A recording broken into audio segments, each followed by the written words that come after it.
Hi guys, this is Edward Tech 40. For today's video, isi-share ko lang sa inyo yung ating product na cellphone holder. Ang pangalan nito is MotoWolf at ang version nito is 4. Ito siya. Ito na yung pang-replace ko sa sa cellphone holder ko na matagal ko nang ginamit. Bali, ang nagustuhan ko dito sa product natin guys, meron siyang anti-vibration dito sa likod. And easy to easy to manage na yung nito, yung adjustment ng phone holder natin. Kung makikita nyo rito sa gilid niya, gagamit lang tayo ng Allen wrench. Ito. I-adjust lang natin yung yung bolt niya rito para ma-fit natin yung phone natin. Then naman siya, spring naman yun dito sa ibabaw. And also yung style na kinuha kong na cellphone holder na MotoWolf is yung mirror type. Ayan. Bali dalawang klase kasi to pag nag-purchase ka nito. Mirror type tsaka yung yung handlebar. So yung sa akin, mirror type yung kinuha natin. And iwan ko na rin yung link niya sa description box para sa ibang details ng product natin. So ang ang materials na ginamit dito is metal, aluminum tsaka ABS plastic. Ayan. Tsaka mabigat yung ating product. Ito yung sa niya guys, yung sa aluminum metal.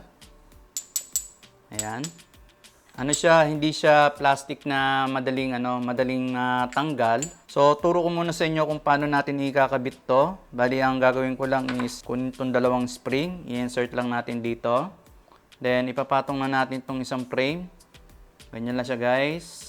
Pantay na yung logo niya rito. So ganito yung yung trabaho ng spring niya. So lagay na natin tong bolt. Yan. Then na rin to, anti-theft na rin siya dahil meron siyang key. Ito yung key na gagamitin natin para sa ating cellphone holder. So ito yung kanyang washer. And ito naman yung sa kanyang lock. So thread na natin. So gamitan natin ng key para kumapit yung ating lock dito sa dalawang frame. Ayan. So ganito na yung result niya guys. Ayan hindi na siya nag-move yung sa loob. Kailangan talagang gamitan ng key para mag-release. Yung sa mirror type natin, ito lang yung ilalagay natin. Ito yung sa motor. Ayan. Then yung ating MotoWolf na cellphone holder. Yan. So ipitan na natin to ng konti. I-install natin to sa motor natin guys, pang replace dun sa dati natin ginagamit. Then dito naman sa ibabaw niya, ayan. Dito pwede ka maglagay ng action cam or kaya yung yung sa phone cover kung just in case lang na maulan or yung malakas yung sinag ng araw, makokoberan yung natin, yung phone natin. Bali dito mo lang siya i-install sa sa gilid na to.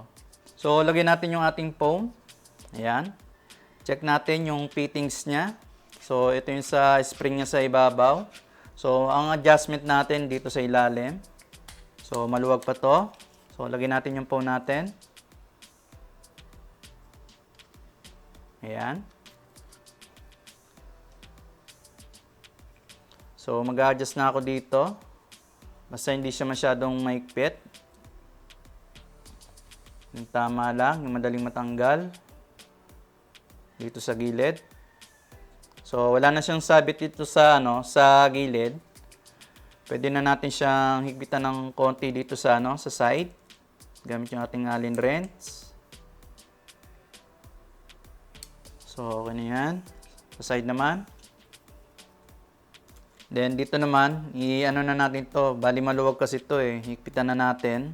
So, tama na yung fittings niya rito sa ilalim.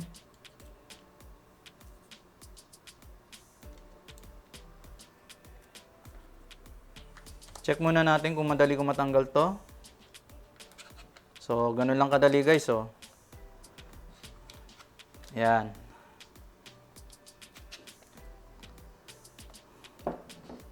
Hindi na siya sumabit dito sa sa gilid natin. So, tama na yung pag-install natin. Ayan. And pwede pa kayo mag-adjust nito guys kung gusto niyo pa ng yung medyo nagpe-play yung ating frame dito sa sa vibration niya gamit yung ating Allen wrench. So, tara guys, install natin to sa ating motor. Ayan. Let's go!